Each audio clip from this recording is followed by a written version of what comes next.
Just a reminder for everyone, today being Sunday, we have extra half hour in the end for question answers and any discussion you would like to have. So if you have any questions or any topics for discussion, you can either put it in the chat box or you can ask me. You can just speak up at the end of the session at 7 o'clock.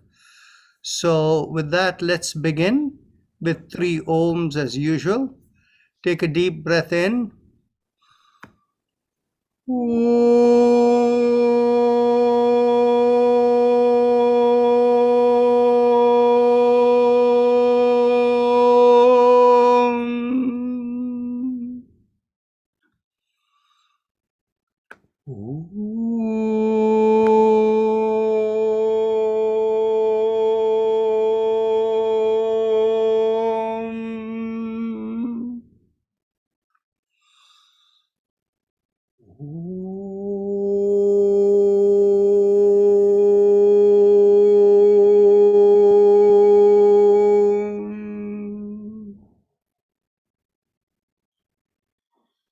Our usual disclaimer that when you participate here, you do it with the understanding you're responsible for your well-being and good health. And if you find yourself doing anything that causes the least bit of strain that is against the way in which yoga is done, Life in Yoga and I don't take any responsibility for the outcome of what you do. However, you can observe caution on your own by making sure there is no strain in anything you do. Yoga is about gentle stimulation and not a workout. And when you do this practice, the best way to make sure you don't have any strain is to watch your breath. If the breath is slow and smooth, you cannot be strained. And make sure there is no jerky motion anywhere. So let's begin with the chakra vibrations. I don't think there is anybody new here today. So with pressing on the little finger, focus at the perineum, and as we squeeze there, we do Lam. Lam.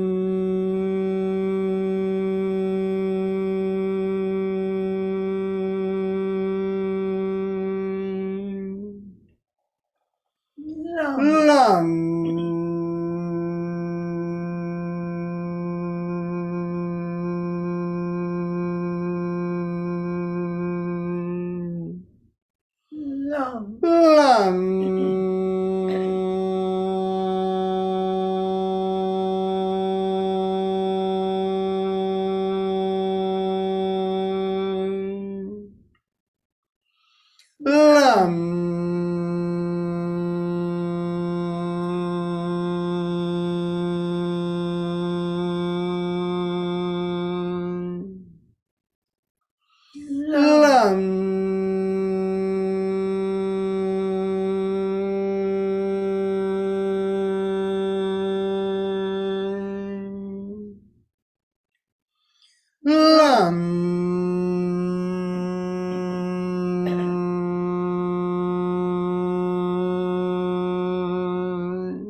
Release the fingers, continue.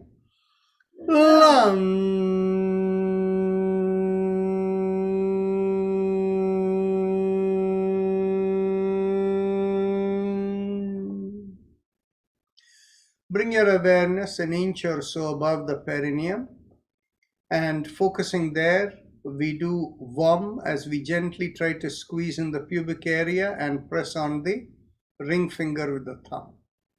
Vam. Vam.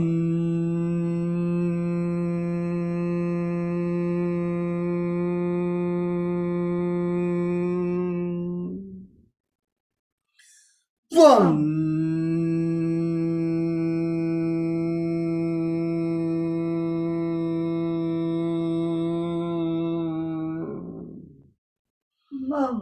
Vam.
Release the fingers, continue.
Release the fingers, continue.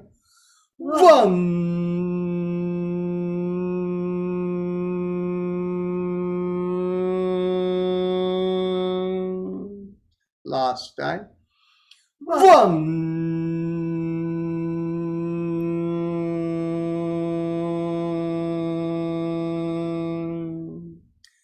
Bring your awareness behind the navel, in the middle of the body, and as you draw in at the navel, we do Ram, pressing on the middle finger of the thumb. Ram.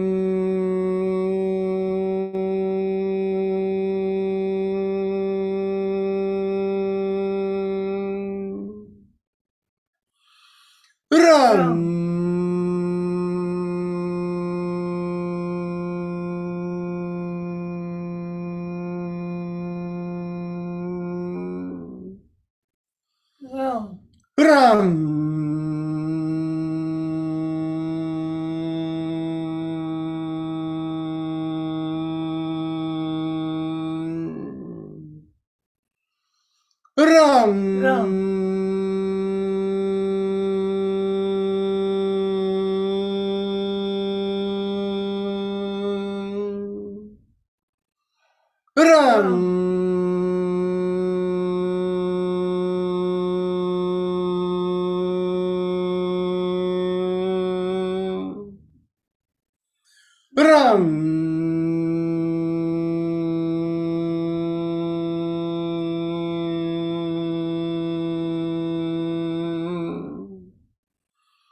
Release your hands, continue.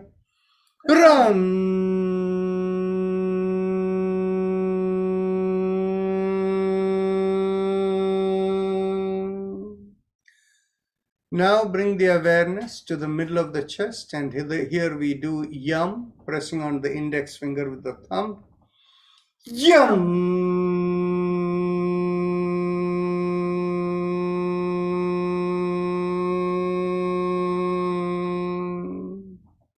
Release the finger, continue. Yam.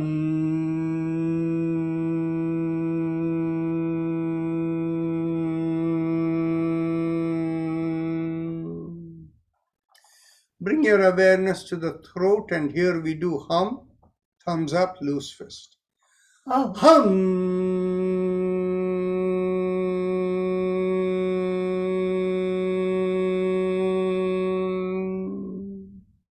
Hum. Hum.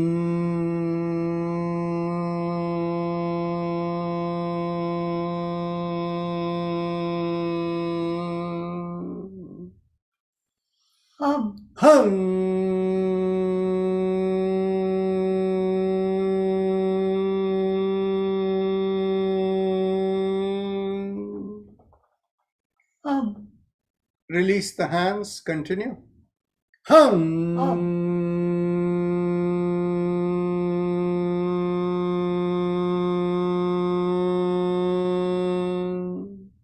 Last time. Hum.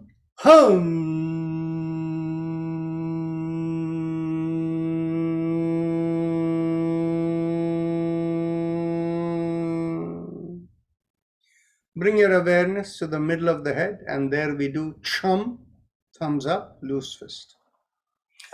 Chum. Chum.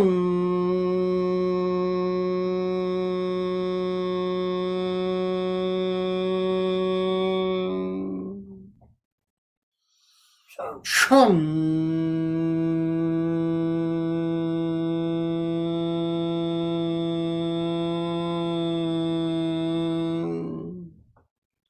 Release the hands, continue.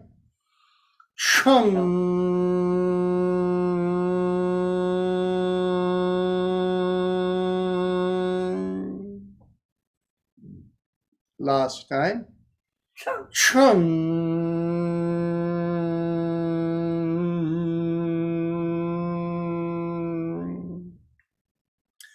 Now bring the awareness to the top of the head. We do Om, again thumbs up, loose fist.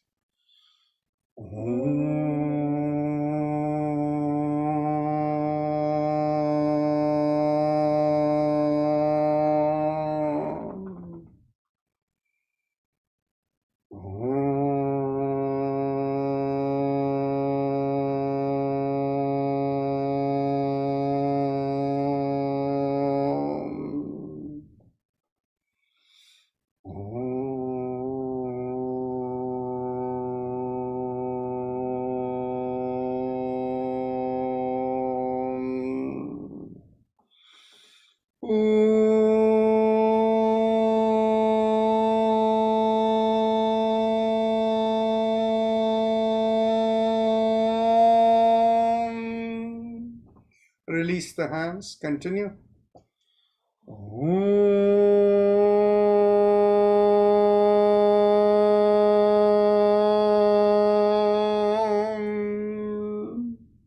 Last time.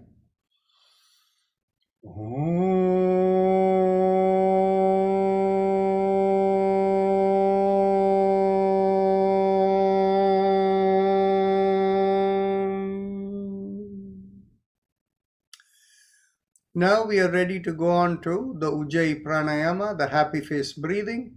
So those of you who know it, please proceed. You can consider keeping your thumbs up. It may make the impact a little more intense. And please continue. And those who need instructions, begin by bringing your focus to the lowermost part of the mouth. Focusing there, make a big smile. As the cheeks come out, you'll find a slight stretch in the bottommost part of the mouth. Focusing on the stretch, inhale and exhale in slow, deep breath. As you inhale, feel a mild sucking sensation, and when you exhale, feel a reverse sucking sensation. So please continue and make sure there is no strain in what you do. It has to be gentle, peaceful, smooth, relaxing, almost meditative.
Now, as you continue to do, we can do the shoulder rotation.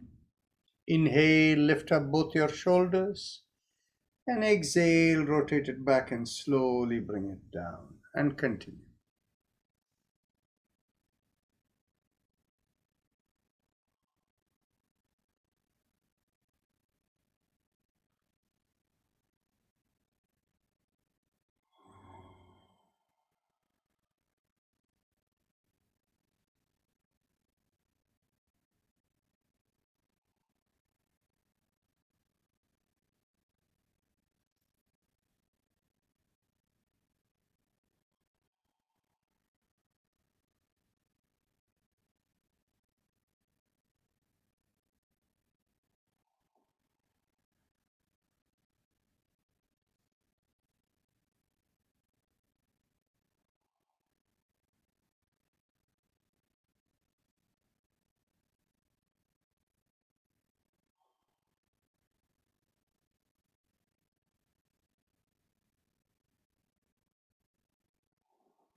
Last inhalation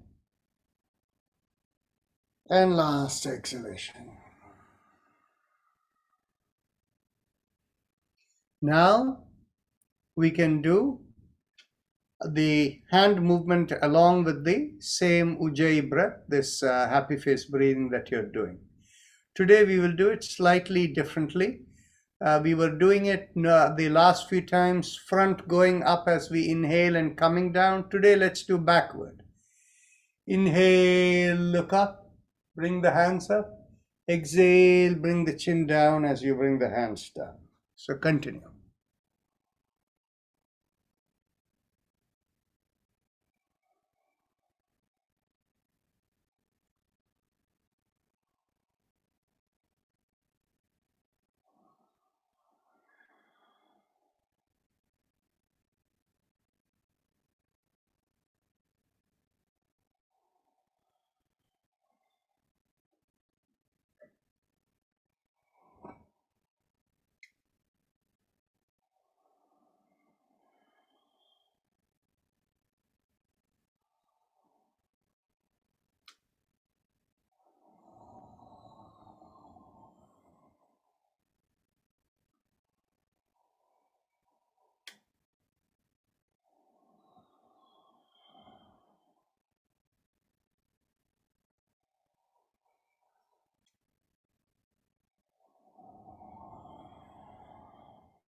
Last inhalation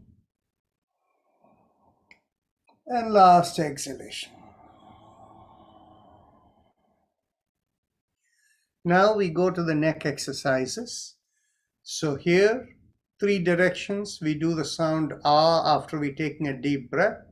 And the fourth direction, chin down to the chest, we do the M sound, ma, like that, humming sound. So let's take a deep breath in to the right.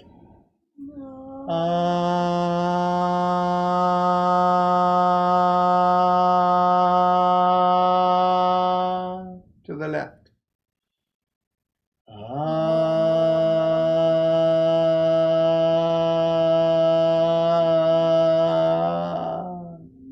To the back.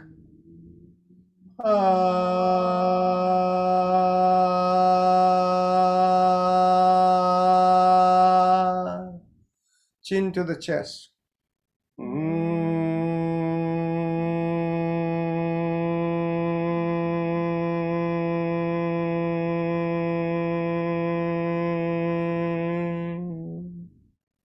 To the right.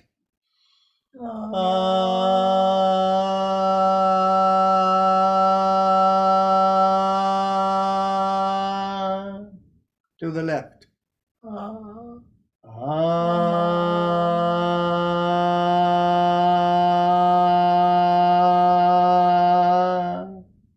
To the back.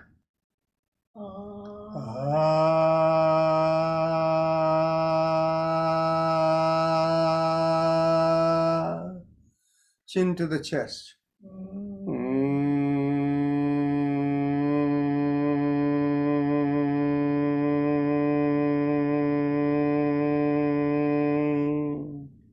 Third time.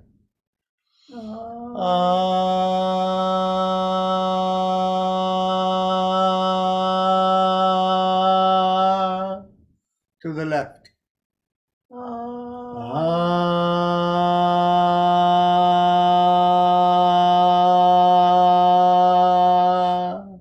To the back.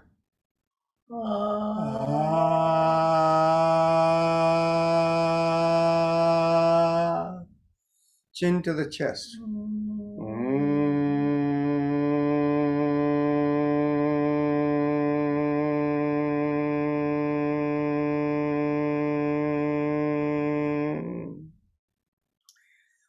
Now we go on to the 360-degree circling around the neck. Exhale, bring the chin to the chest, and inhale half a circle, and exhale, complete the circle, and continue.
Last exhalation. Let's go in the reverse direction.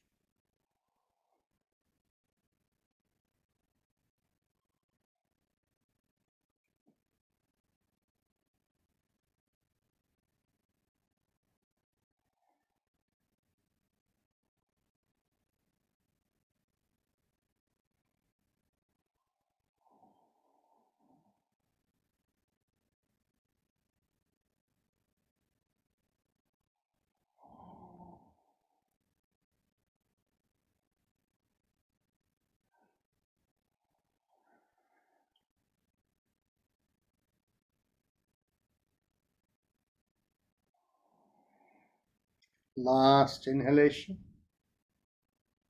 And last exhalation. Now we can stretch our hands forward. Inhale, lift up the palm and stretch out the fingers. Exhale, thumb in and make a downward facing fist. Inhale up and stretch. Exhale down.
Last inhalation and last exhalation. Keep the fist and go around the wrist. Inhale half a circle and exhale, complete the circle.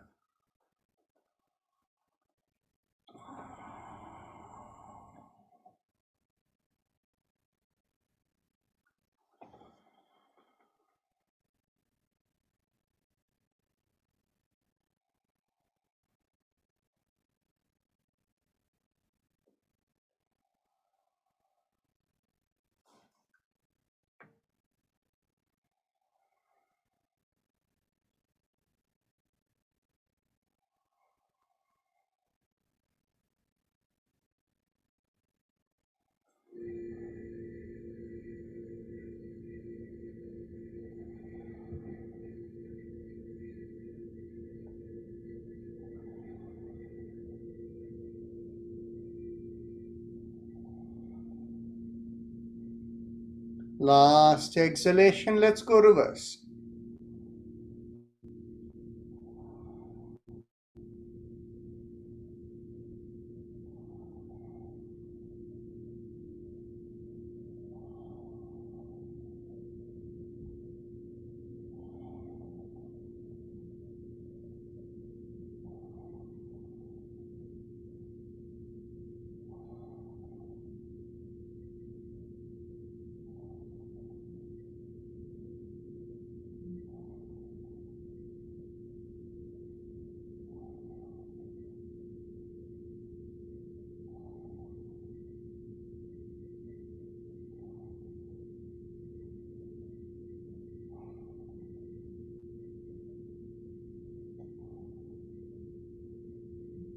Last exhalation. Now, elbows in line with the shoulders and go around the wrist. Inhale half a circle and exhale, complete the circle.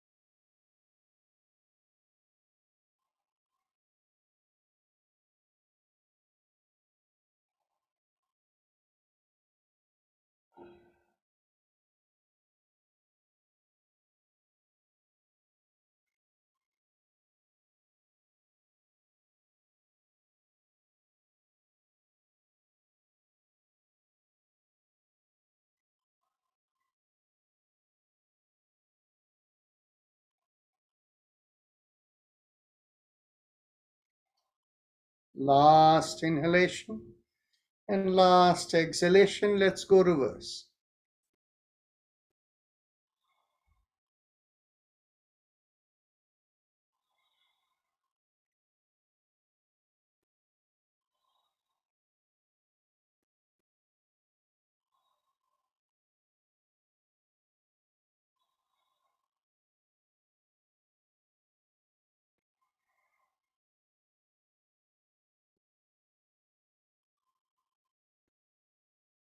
Last exhalation.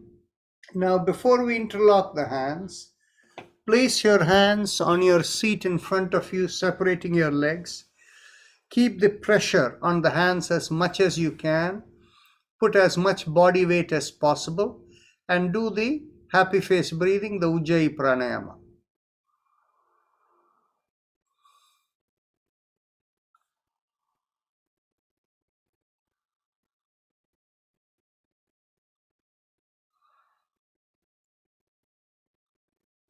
And as you're doing this, you can mentally vibrate Haim Nam, Haim Nam.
Now we can go on to interlocking the fingers and we can bring it behind the head.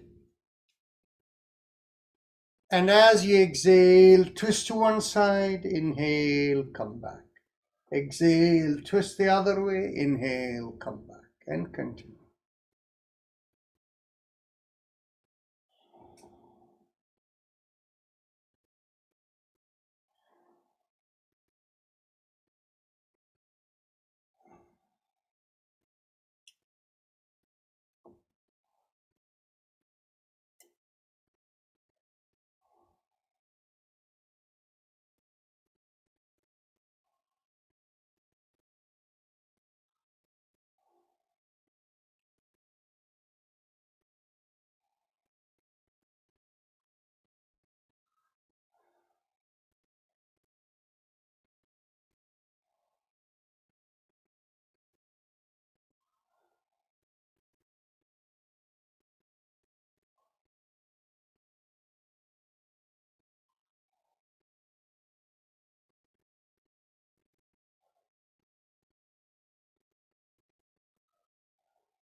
Last exhalation, inhale, come back.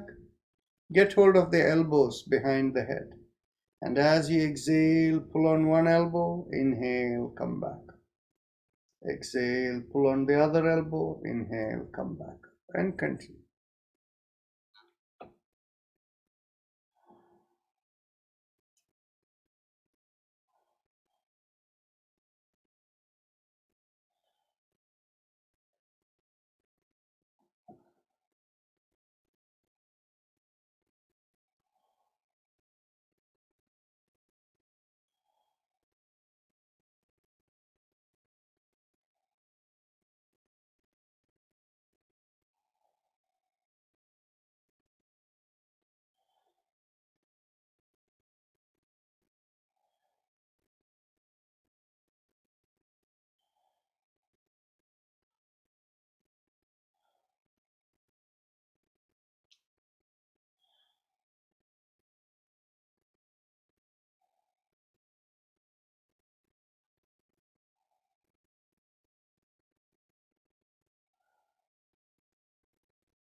Last exhalation, inhale, release. Bring your hands behind the back, get hold of the elbows or wherever you can reach. Take a deep breath in, expand the chest, pull back the shoulders, and as you exhale, twist to one side. Inhale, come back, exhale, twist the other, and continue.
Last exhalation, inhale, come back.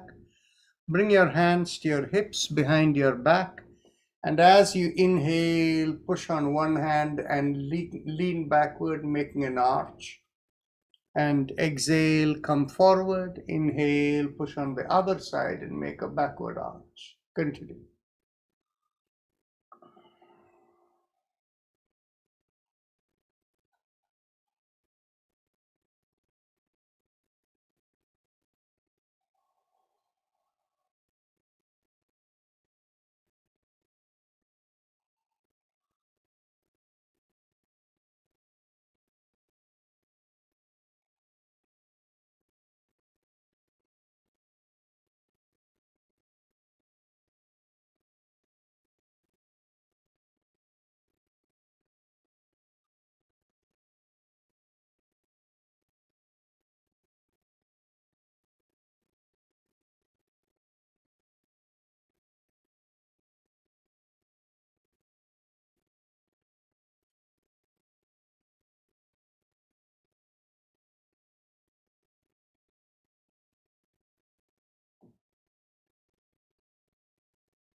Oh. Now, let's cross one leg over the other. Get hold of the knees. And as you exhale, pull the knee towards the opposite shoulder and turn the head the other way. Inhale, release, and exhale, pull and turn.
Last exhalation, pull and turn.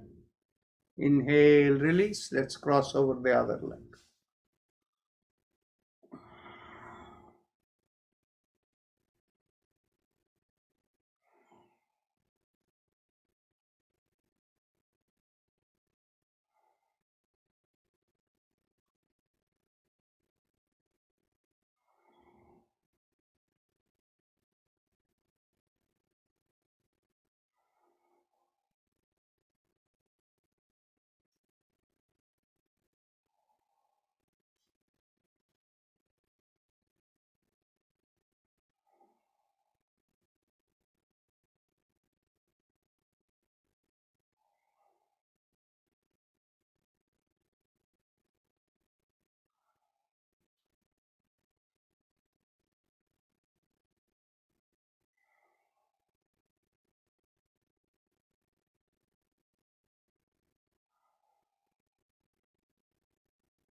Last exhalation, pull and turn. And inhale, release. Now stay seated. Lift up one leg and bring one hand around the heel, the other hand around the knee, and holding it, just rock to the left and right and loosen the hips.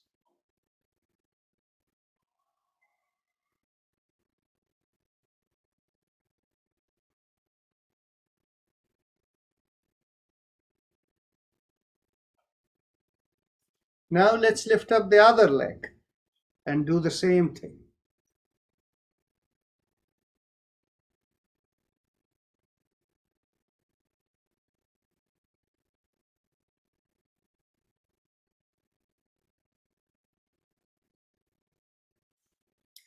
Now, as you're seated, inhale and stretch out your toes. Inhale and stretch out your toes. And exhale, bring your toes towards you and push out the heels. Inhale and exhale.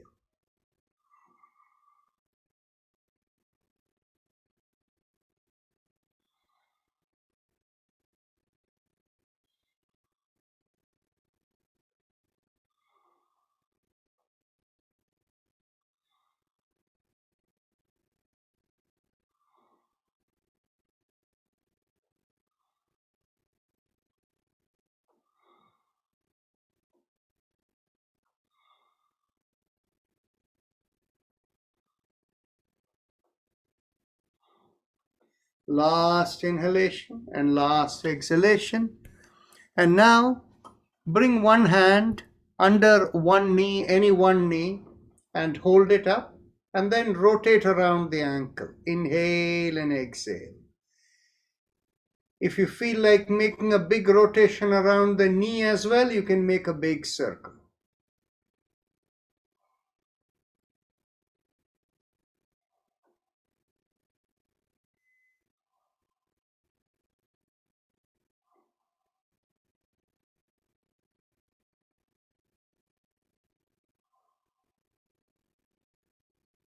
Now let's go in the opposite direction.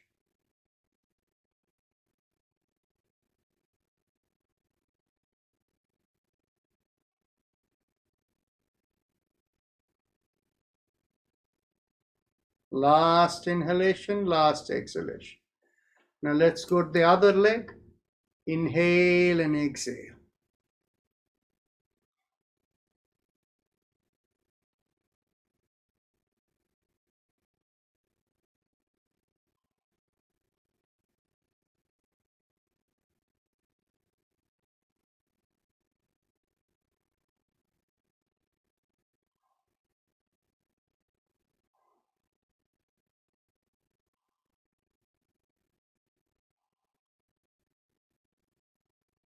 Last inhalation, last exhalation. Let's go reverse.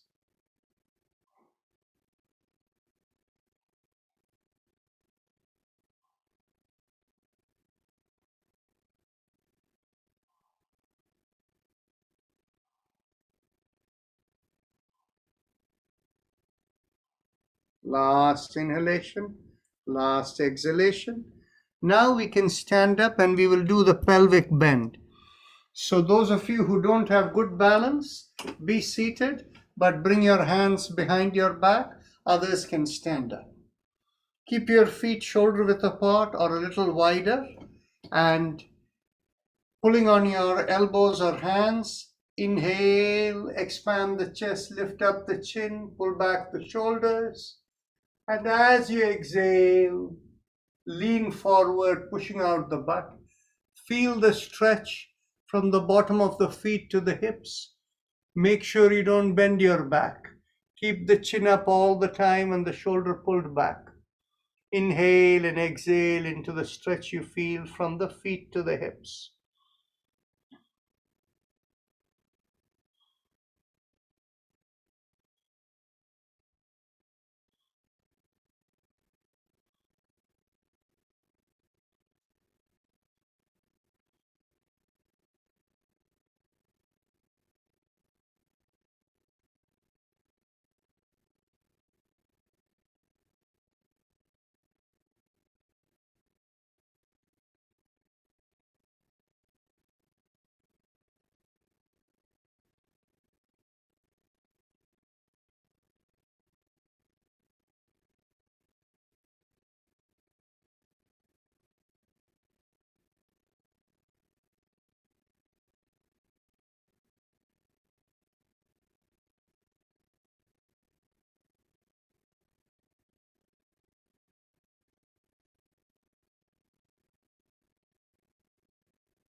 Take a deep breath in, and as you exhale, release the hands and bring it towards the floor. Take another deep breath in, shift the weight to the left leg and turn to the left. If you can, without losing your balance, you can lift up the right foot and stay on one leg if you like.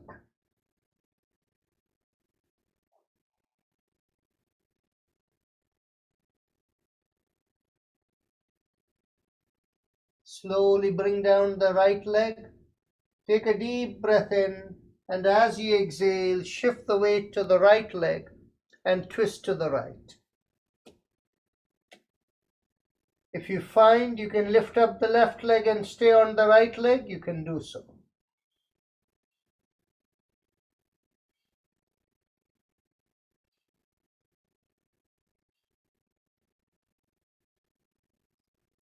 Take a deep breath in, and as you exhale, bring the left leg down and come back to the center.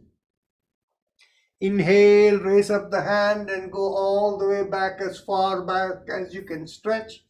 And exhale and come and sit down. Now, we will go on to the alternate nostril breathing. And in fact, the more powerful way to get the same effect is to bring your attention right in the middle of the forehead at the hairline and pressing or just keeping your finger there. As you inhale, feel the awareness go there. Exhale, feel it go down. Continue.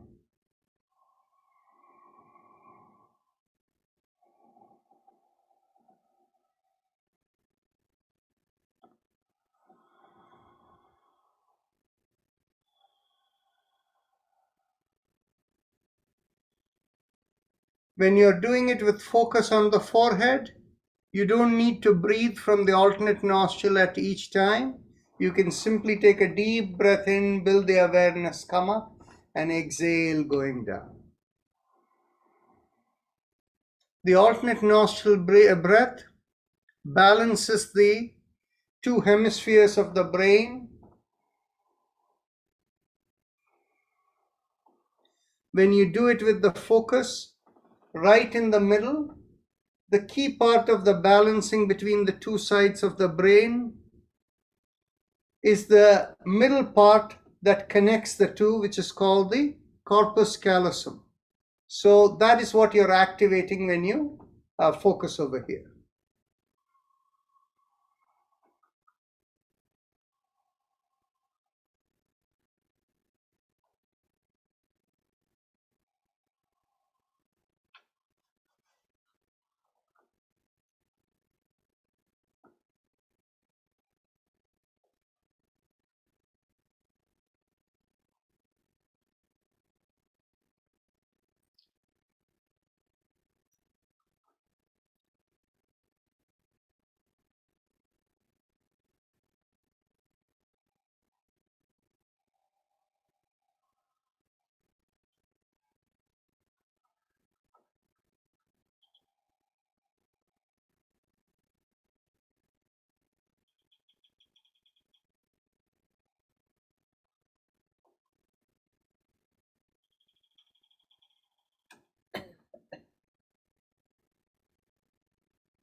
Last exhalation. Now we can go on to the first round of Bhastrika, the deep breathing. Let's begin with exhalation. Exhale. Inhale. Exhale. Inhale. Exhale. Inhale. Exhale. 4 inhale. Exhale. 5. Exhale. 6. Exhale. 7. Exhale. 8. Exhale. 9. Exhale. 10. Exhale. 11. Exhale. 12. Exhale. 30. Exhale. 40. Exhale. 50. Exhale. 60. Exhale. 70. Exhale. 80. Exhale. 90. Exhale. And 20. Exhale. Now we go on to our vibrations. Bring your awareness to the chest area and mentally visualize the lungs are vibrating. Haim, haim, haim, haim, haim, haim. Just visualize it. No correlation with the breath. All you're focused on is the vibration, and the breath is whatever way in which it is when you are not conscious of the breath. The unconscious breathing that happens naturally.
Now, mentally visualize a flow from behind the lowermost part of the sternum going upward and out of the head, and that vibration feels like Haim Em Haim Em Haim Em We have not done this for a while.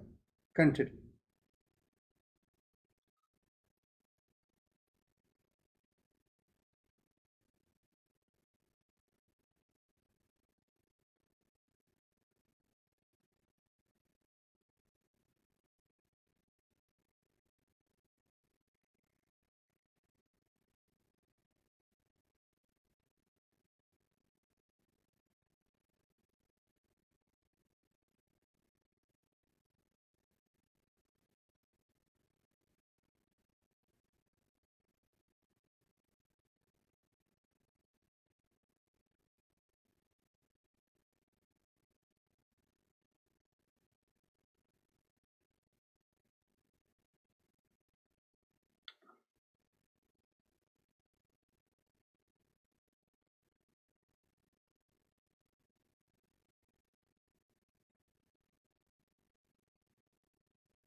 Now let's do a few Brahmaris, the humming. So you can close the inner earlobe to shut the ear with the thumb, the index finger over the eyebrows, the middle finger gently, lightly over the eyelids, and the tip in the upper part of the eye socket, the ring finger over the middle of the nostrils, and the little finger below. So we'll do 5 to 10 breaths.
Now we can go on to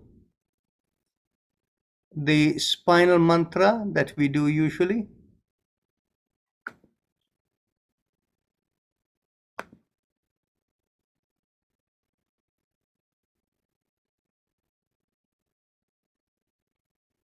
Actually, let's do something. Given the time, I'm going to just have you mentally do it on your own. Mentally visualize. We will do it only along the spine. There is no need to begin from the leg. So visualize right at the sacrum and the coccyx area, the sound, Jim, and bring the awareness just above the hip in the lumbar region, just above the hip bone, the sacroiliac joint just above that. And there we do Jaim. And in the back, we do Haim. In the back of the neck, we do Aim. And back of the head, we do Om. So we do mentally visualize the flow. Jim, Jaim, Haim, Aim, Om. Jim, Jaim, Haim, Aim, Om. Jim, Jaim, Haim, Aim, Om. Jim, Jaim, Haim, Aim, Om. Jim, Jaim, Haim, Aim, Om. Continue.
Now we go on to our first round of Bhastrika.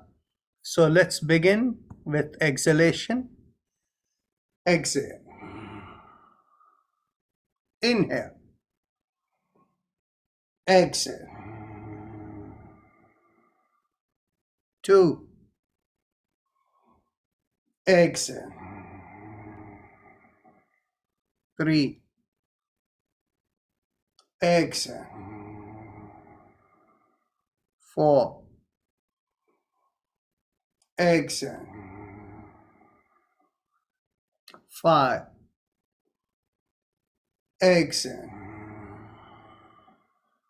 6. Exhale. 7. Exhale. 8. Exhale.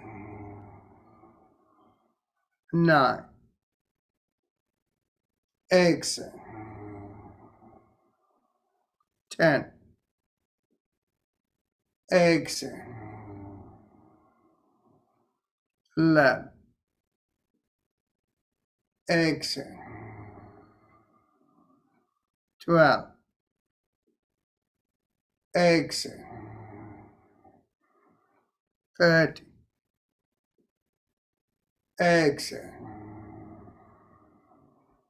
40. Exhale. 50. Exhale. 60. Exhale. 70. Exhale. 8. exhale. 9, exhale. 20, exhale. Take a deep breath through the right nostril, hold the breath and exhale through the left.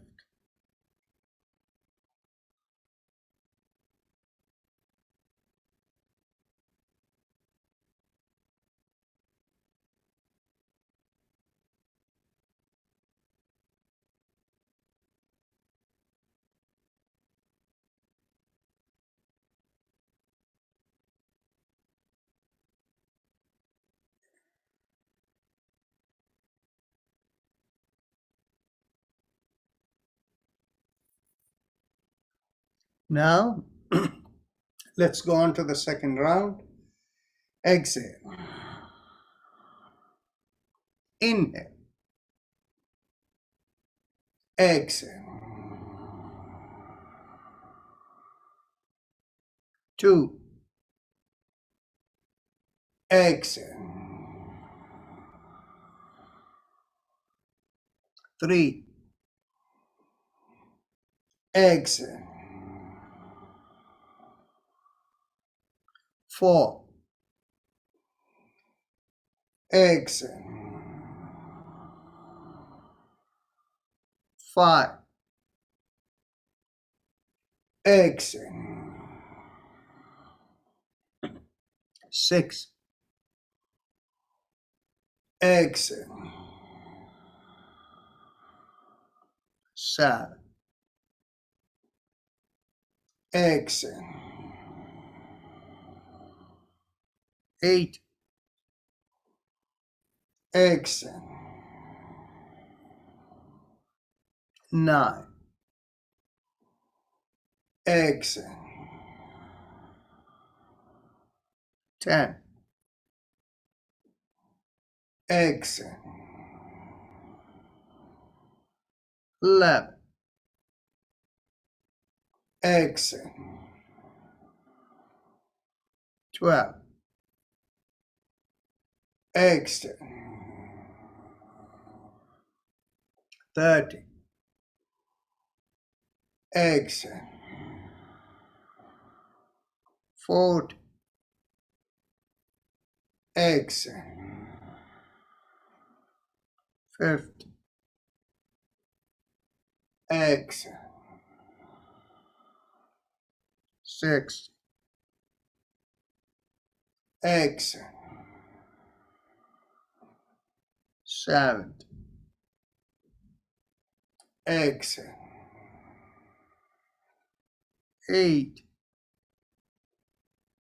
exhale. 9,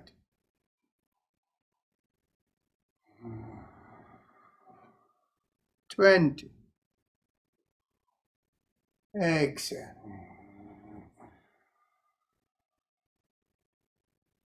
Take a deep breath through the right nostril, hold the breath and exhale through the left.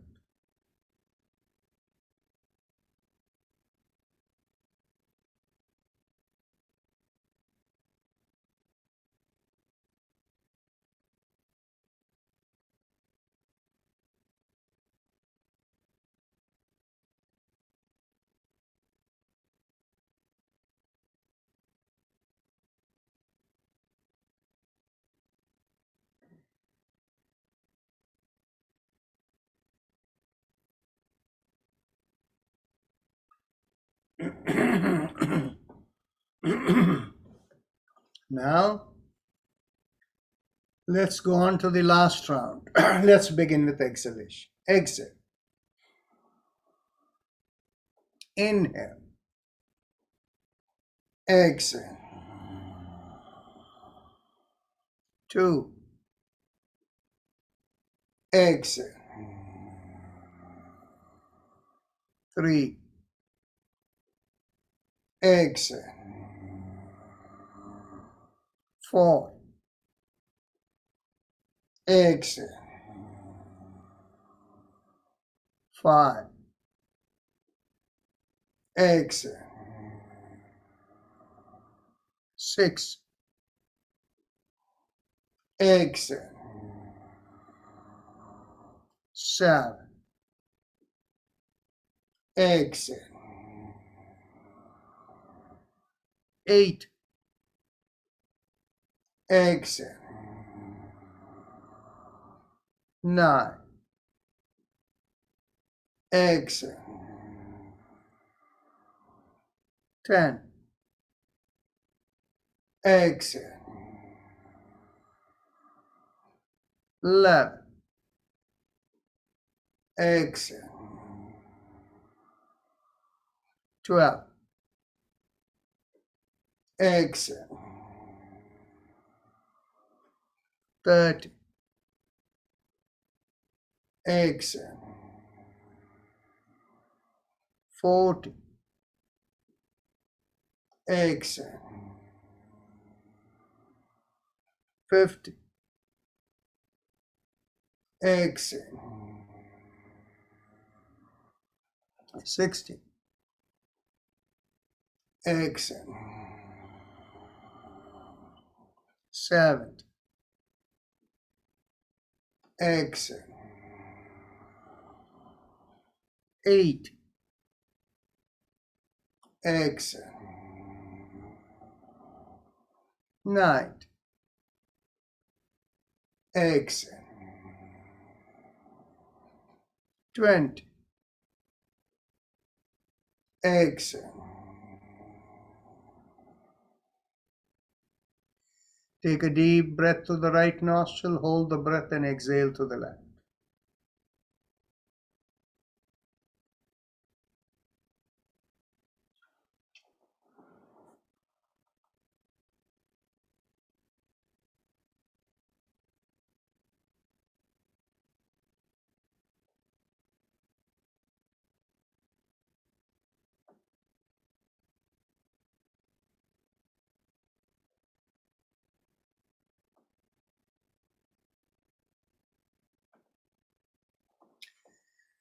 Now we are going to do something new before we begin our meditation. If any of you have any pain in either side of the body, like somebody having a pain in the left headache or on the left side, or somebody in the right hip or something like that, if they are neurological pain, then you can take care of them simply by pressing your thumb right at the bottommost part of the sternum where the lowermost spine meets the depression. Put your thumb finger like that over there and just press it a little bit and hold it over there. So Virendra Khemsara, this is for you. Press right over there.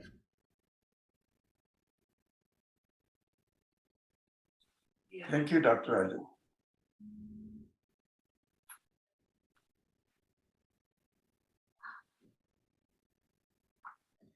Keep pressing for a minute or two, those of you who have the pain conditions.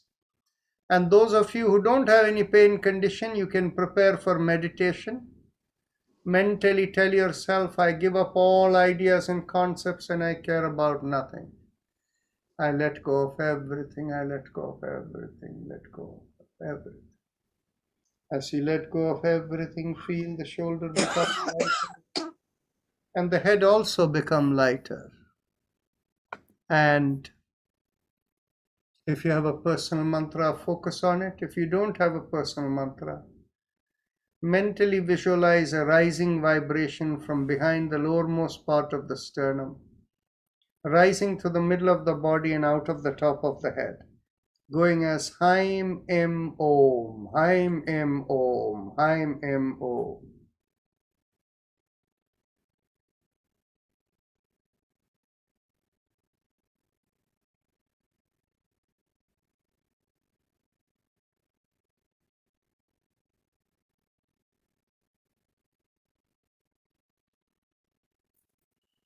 And as you do it, we will have Om playing in the background.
Mentally affirm to yourself,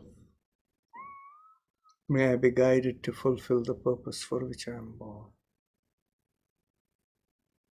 With that as the thought, become aware of the senses from the top of the head to the bottom of the feet.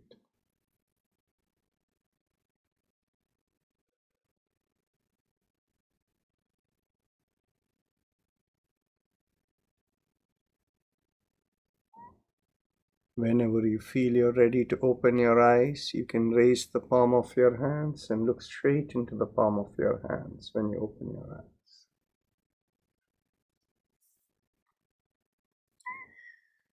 So the first item in our discussion, there were people who asked me some questions related to this, so I'm going to play a short video for you.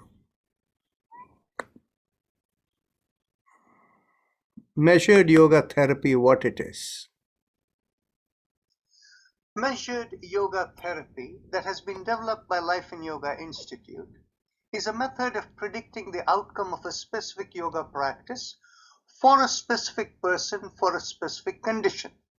It can be considered parallel to personalized medicine. And I am Rajan Narayanan, a researcher in yoga and the developer of measured yoga therapy at the Life in Yoga Institute. However, to understand measured yoga therapy, short form MYT, you need to first understand yoga therapy. Then you can understand how measured yoga therapy is an advancement over yoga therapy.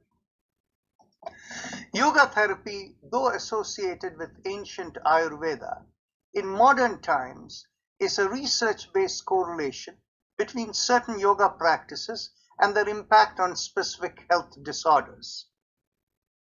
For instance, Ujjayi Pranayama, a yoga breathing practice, is thought to be effective for sleep apnea and snoring. Most people suffering from these conditions will find relief, and a segment of them may even overcome the disorder with this practice.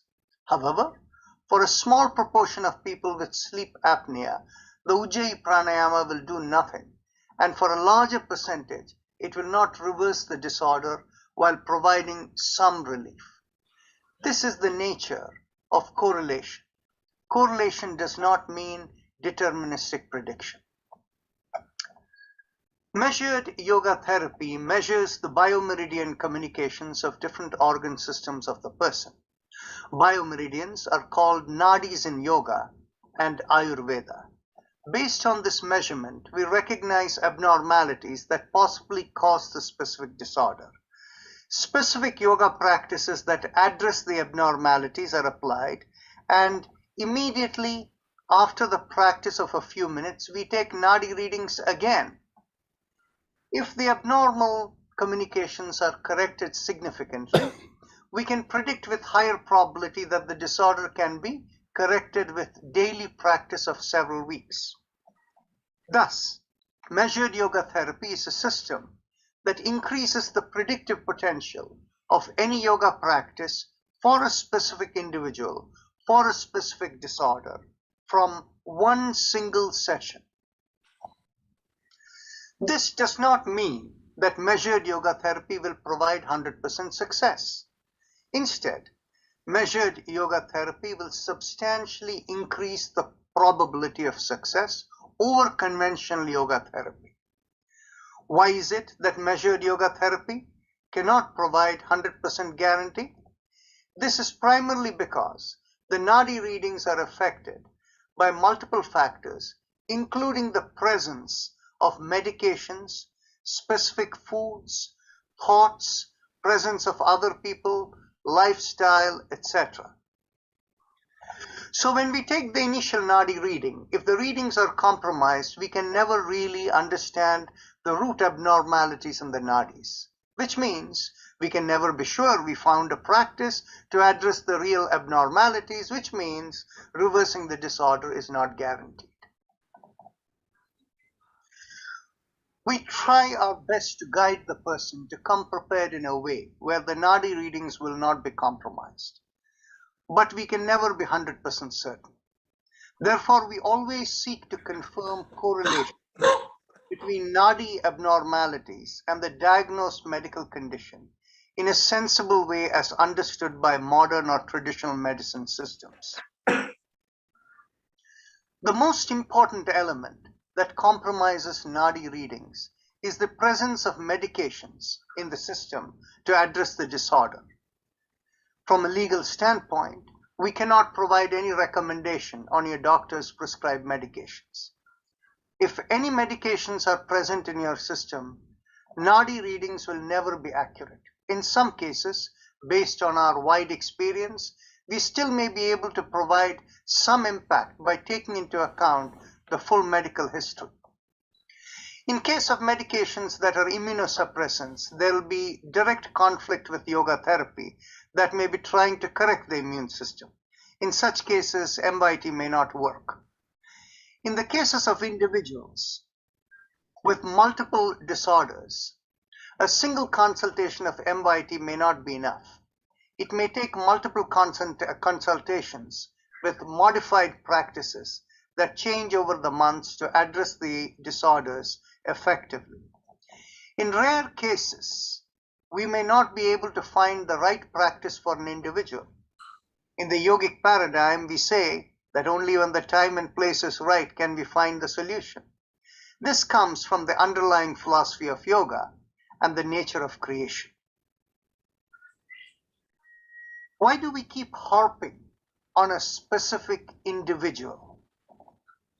This is because two people can come with the same diagnosed disorder, but treatment for them may be entirely different because the underlying root cause observed from the initial Nadi readings may be entirely different.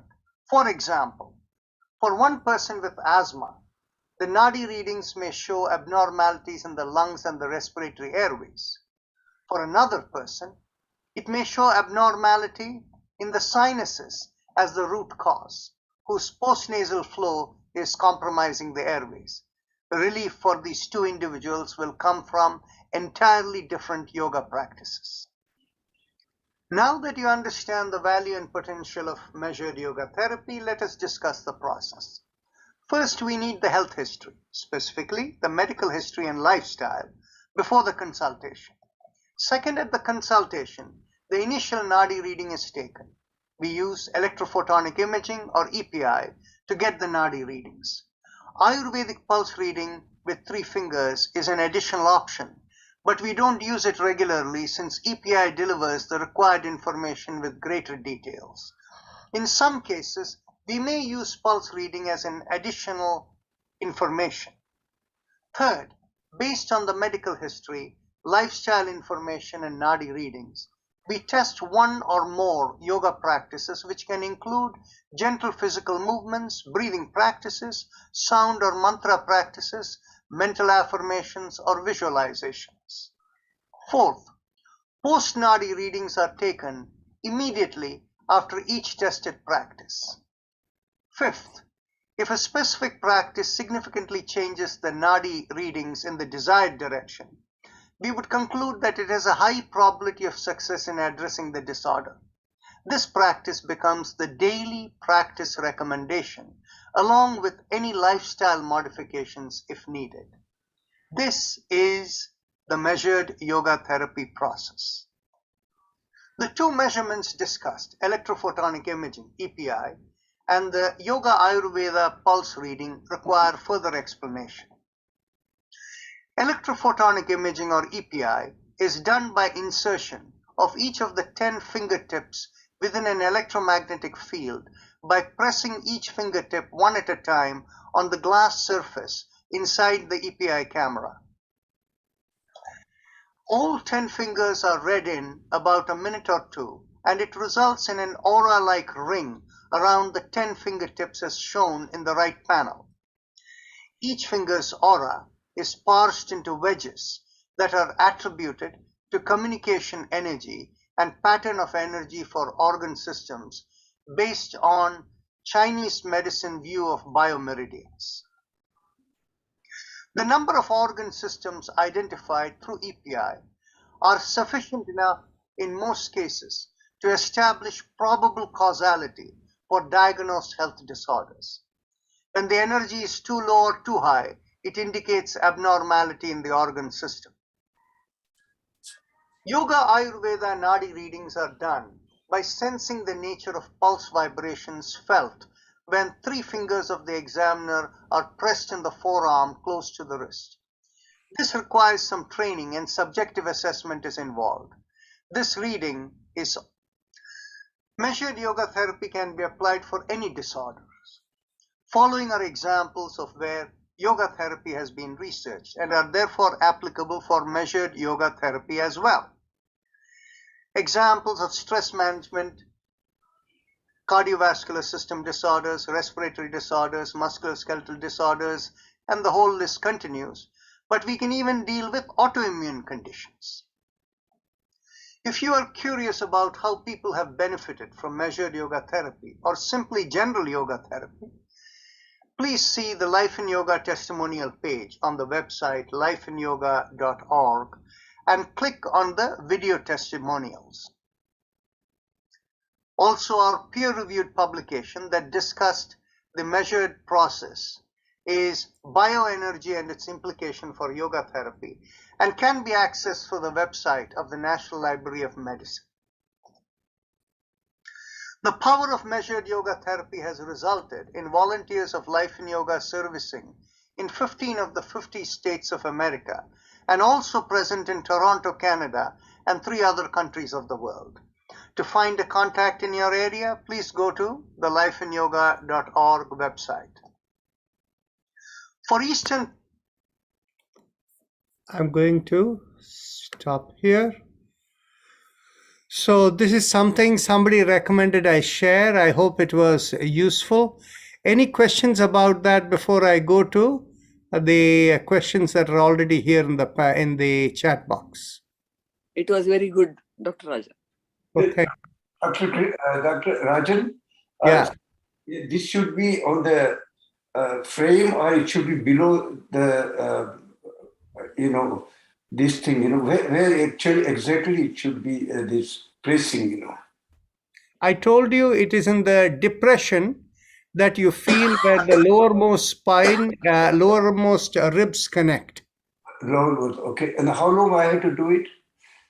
Do it for a day. When you did it, how long did you do now? I did it for 10 minutes. Did you feel any difference in your headache? A little bit different, little bit, yeah. Okay, so keep it for 5 minutes at a time. Do it 2-3 times a day. And if you hit the right spot, you should feel the difference immediately. Okay. Does that pressure point helps for the spinal stenosis? Actually, the special point is really for imbalance in the body. So typically, if you have one-sided pain in the body, one side or the other, that is where it is most helpful. All right. Okay. So now, if there are no questions, I'll go on straight to the one that is listed in the chat box. Okay. Is there any specific count? Somebody said something? Okay. What I'm going to do is, I'm going to promote those people who are sitting in the attendee to panelists. So if you want, you can come in and ask a question. So I've promoted all of you. You need to accept it. And I'm going to mute everyone so that only if you need to speak, you can unmute yourself. Okay. So the first question I have is there any specific count or numbers on chanting Lam holding fingers and without holding fingers? What makes the difference in holding the fingers and not holding the fingers? Very simple is, for those who are sensitive, they need to do as much Lam as they feel is necessary to feel the vibration focused in the perineum to rise up and resonate and go out of the top of the head. So it is individual to each person. When we do it as a group, I try to sense the group energy and do it for the group as a whole. Now, how long should you hold the finger and when should you release? Typically, we hold the finger till we find the vibration come into the head. But once it has come into the head, we release it so that only if we release, it will go out of the top of the head, resonating through the top of the head. So the next question over here is how to improve energy level. Many times I see that energy level is low despite of practices. Is there any techniques to improve the energy level and alertness, focus, concentration? Okay, this thing. Before I go there, any question on the chakra vibration from anyone else? I answered that question. Okay, so Sir, Namaskaram. I didn't feel any kind of energy going up to the head, I know. That The might thing be- is basically, effectively, your nadis are so clogged, you have a long way to go. Okay. Okay. So the next thing is how to improve energy level.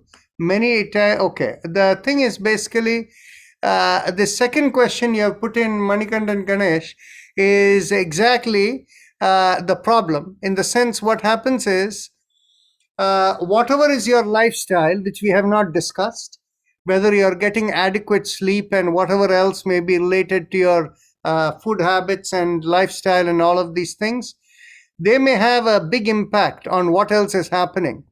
So no matter how much yoga you do, if your lifestyle is not in sync and harmony with yourself, energy and focus and everything may be affected, right?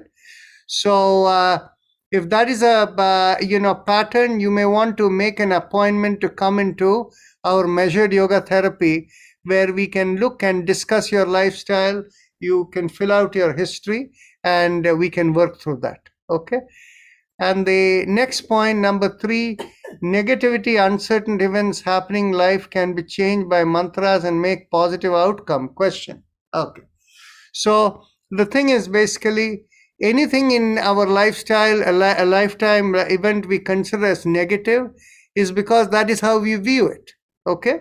So there is a time and place for everything, including dying and leaving the body. So what it is from a common perspective, we consider as negative. But from a yogic perspective, we say that whatever karmas need to be fulfilled, they take care of it. And if we don't react to it, they leave us and there is no more impression of that in our system. So if you think of, dying as negative and winning a lottery as positive, it's entirely in our mind. Okay. So the yogic thing is not to be affected by either. What practices nullify karmic debts? Simply being a pure observer and not being affected by anything. And this is where in our yoga practice, we train ourselves where following the breath and the awareness within in every practice, we are trying not the mind to wander elsewhere. And at the same time, we are stimulating the nadis to open up so that they cleanse up better by being a pure observer. And the breathing and meditative practice in the end are designed to help in being a pure observer as often as possible. Of course, it is only as you progress slowly, it builds very, very slowly. It doesn't happen very quickly. It may take 10 years, it may take 20 years in time. It happens. Now, the next question is if an individual has a choice to make how he or she can make the right choice using the mind. Well, using the mind, you can never make a right choice. You can only make a right choice if you can bring your awareness through meditative process, but be aware of your intuitive. When there is intuitive awareness, that's when you can make the right choice. You're letting the Swadharma unfold through you. So how to attain Chitta Shuddhi, or what are the steps we can take to achieve that? By being a pure observer in everything that happens, that is how Chitta Shuddhi is obtained. And of course, by using these breathing practices, we tend to balance ourselves so that the mind will not be so reactive. So where can I access the full video you just showed? Okay, I will put it into the home page. I haven't yet loaded it, so thanks for reminding me. I will load it, and it will be right on the home page where you can where you have the listing of the daily yoga and all of that, and you can click on it and you can watch the video. And I'll load it tonight. Okay. So now that all the questions here are done, is there any other question anybody would like to ask? Jayashri, do you have a question? Narayan, I wanted to talk to you for a minute. Okay, so we'll be finished in 10 minutes over here. So Okay, once we I'll are call finished you. with it, we'll talk. Okay? Okay, Narayan. Okay. Any questions? Dr. Rajan, Yes. I asked this before also. Sometimes, we breathe from the right nostril, sometimes from the left nostril after the Bhasrika. Why we do that? Okay. So you're specifically, let me make sure I understood it correctly. At the end of the Bhastrika, we inhale through the right nostril and hold it for a little while and then exhale through the left nostril. Why do we do that is the question. Is that right? Yeah, sometimes we do by the left nostril. No. Okay. We only do one way. Okay, If you're I see. doing it differently, you're doing it sometimes differently. No. Okay. Okay. So your question, so in which case there isn't a question. So we always do inhale to the right and exhale to the left, right? Yes, sir. But Okay. why we do that, Okay. Why we do that is when you do the Bhastrika Pranayam, this, constant deep breathing, the brain gets confused. The brain's job is to allocate enough energy to all parts of the body it recognizes as needed. And the brain also, in its natural way, has control of your breathing rate and your heart rate, which ensures that you're getting in enough oxygen and is spread over the body as appropriately as the brain seems is needed for the body. Now, when you start breathing like Bhastrika, suddenly the brain finds there is somebody else who is managing the breath and it's out of its control. Okay? So when it goes out of the control of the brain, you're breathing more air than is normally done in a minute.